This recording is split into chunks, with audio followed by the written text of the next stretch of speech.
एके दिवशी काय प्रसंग घडून आला म्हणाल तर तो काळ कोणता होता म्हणाल तर तो काळ 1956 चा अतिशय कठीण असा दुष्काळ पडला होता। आणि याच वेळेला लक्ष्मण नावाचे एक ग्रस्त जे धामणगावचे रहिवासी होते, मुंगसाजी माऊलीवर त्यांची अतिशय श्रद्धा होती।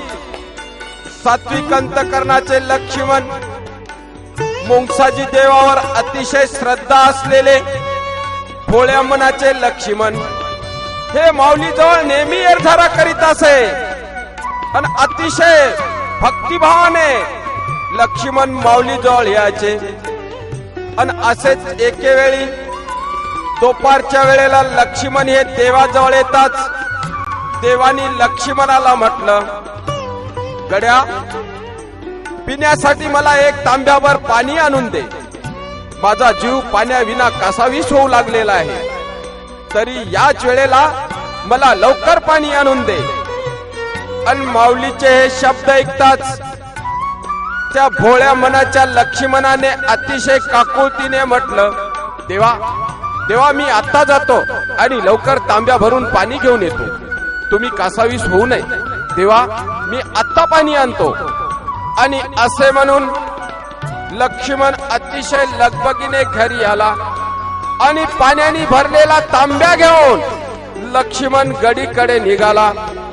लक्ष्मण गडीजवळ येताच लक्ष्मणाला काय दिसलं म्हणाल, देव भुईला मुख लावून पाणी पिऊ लागले आणि इकडे तिकडे गुरुळ्या टाकू लागले। जमिनीतून देवानी पाणी काढून ते पाणी देव प्यात होते। आणि हा प्रकार पाहून लक्ष्मण नावाचे ते ग्रस्त चपापले आणि देवाचे दोन्ही चरण धरले, चरणावरती माथा टेकला आणि लक्ष्मण ओक्साबोक्षी रडू लागला, देवा देवा या बालकावरती दया करा, माझं रक्षण करा, साक्षात ईश्वर येथे अवतरला आहे, परंतु मी देवा तुम्हाला ओळखू शकलो नाही।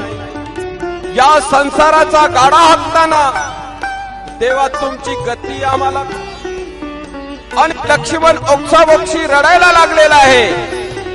मुंगसाजी देवानी भूमीतून पाणीवर काढले। ही वार्ता गावात पसरताच धामणगाव नगरीतील सर्व लहान थोर मंडळी हा चमत्कार पाहण्याकरिता तेथे गडीवर आलेली आहे। तेव्हा मुंगसाजी माऊली आपली ओंजळ भरून त्या ओंजळीने पाणी फेकू लागले। आणि ह्या प्रकार पाहून सर्वांनी मुंगसाजी माऊलीच्या नावाचा जयघोष केला। बोला विठ्ठल विठ्ठल विठ्ठल।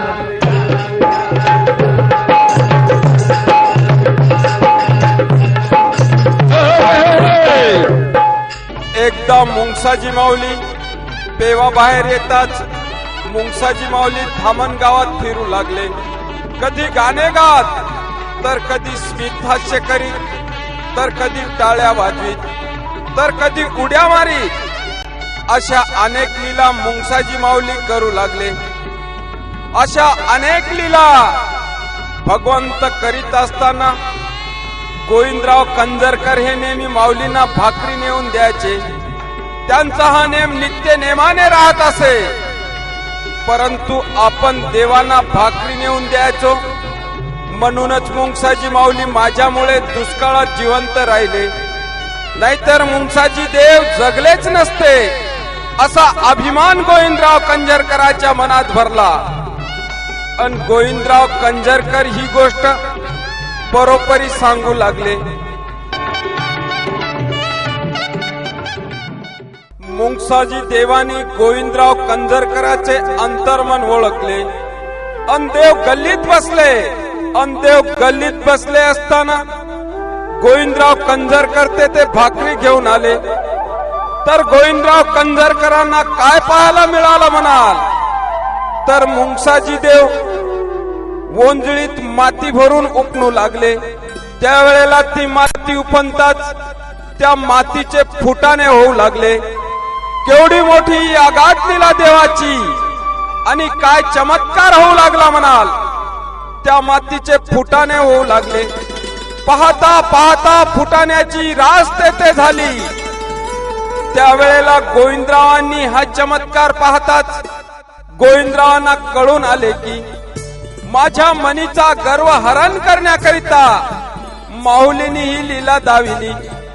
आणि गोविंदरावांनी ही देवाची लीला बघताच गोविंदराव देवाच्या पायात पडले. म्हणाले, देवा देवा मला माफ करा. माझ्या अंगी अहंकार वाढला होता की दुष्काळात मी तुमचा जीव वाचविला. पण देवा तुम्ही मातीचे अन्न तयार केले. ज्या देवांनी मातीचे अन्न तयार केले त्यांना भुकेचे कोडे कसे पडणार. असे म्हणून गोविंदराव कंझरकरांनी देवाच्या चरणावरती डोके ठेवले. आणि हा प्रसंग घडत असताना तेथे लोकांची खूप गर्दी झाली होती. तेव्हा देव लोकांना म्हणाले, पहा फुटाने कैसे तोंड उताने करून पडले. आणि त्याचप्रमाणे अभिमानी माणूस तोंड उताने करून पडतो. म्हणून माणसाने जीवनात अहंकार सोडायला पाहिजे. आणि ते मातीचे झालेले फुटाने देवानी स्वतःच्या हातांनी लोकांना वाटले. लोकांनी ते अतिशय आनंदाने प्रसाद म्हणून ते फुटाने आनंदाने खाल्ले. आणि सर्वांनी देवाच्या नावाचा जयघोष केला. बोला मुंगसाजी महाराज की जय. एके दिवशी मुंगसाजी माऊली अतिशय प्रसन्न मुद्रेत असताना सुभानजी नावाचा एक ग्रस्त माऊली जवळ येऊन बसला. गावाजवळच्या त्या वृक्षाखाली बसले असताना माऊली समेत सुभानजी बसले असताना देव सुभानजीला म्हणाले, सुभानजी तुझ्या जवळचा चुट्टा भर आणि मला ओढायला दे. देवांचे हे शब्द ऐकताच तो दखनी सुभानजी चपापला. आता काय करावे. मग जवळ तर विस्तव नाही. आता काय करावे. देवाला काय उत्तर द्यायचे. आणि असा विचार करीत असताना देवानी सुभानजीला म्हटलं, अरे सुभानजी व्यर्थ चिंता का करतोस. चुट्ट्यात तंबाखू भर आणि मला ओढायला दे. त्यावर सुभानजीनी तो चुट्टा देवाच्या हातात दिला. आणि काय घडलं म्हणाल. अग्नी वाचून तो चुट्टा वरच्यावरी अचूक पेटला. आणि अग्नी वाचून पेटलेला तो चुट्टा बघताच सुभानजी विस्मयचकित झाला. म्हणाला, देव खरोखर धामणगावी प्रकटलेला आहे. आणि देव सुभानजीला म्हणाले, जैसा ज्याचा मनीभाव असेल त्याला तैसाची देव दिसेल. आताचा प्रकार हा फार नवलाचा विषय नाही. मी अग्निविना चुट्टा पेटविला हे तू फार नवल मानू नको. अरे ज्ञानदेवाच्या पाठीवरती मी मांडे केले, त्याहून हा काय वेगळा प्रकार नाही. आणि देवाचे हे शब्द ऐकताच सुभानजीला अतिशय आनंद झाला. देव धामणगावी अवतरला. देव धामणगावी अवतरला. देव धामणगावी अवतरला. आणि आनंदाने सुभानजी देवाच्या नावाचा जयघोष करू लागला. बोला विठ्ठल विठ्ठल विठ्ठल.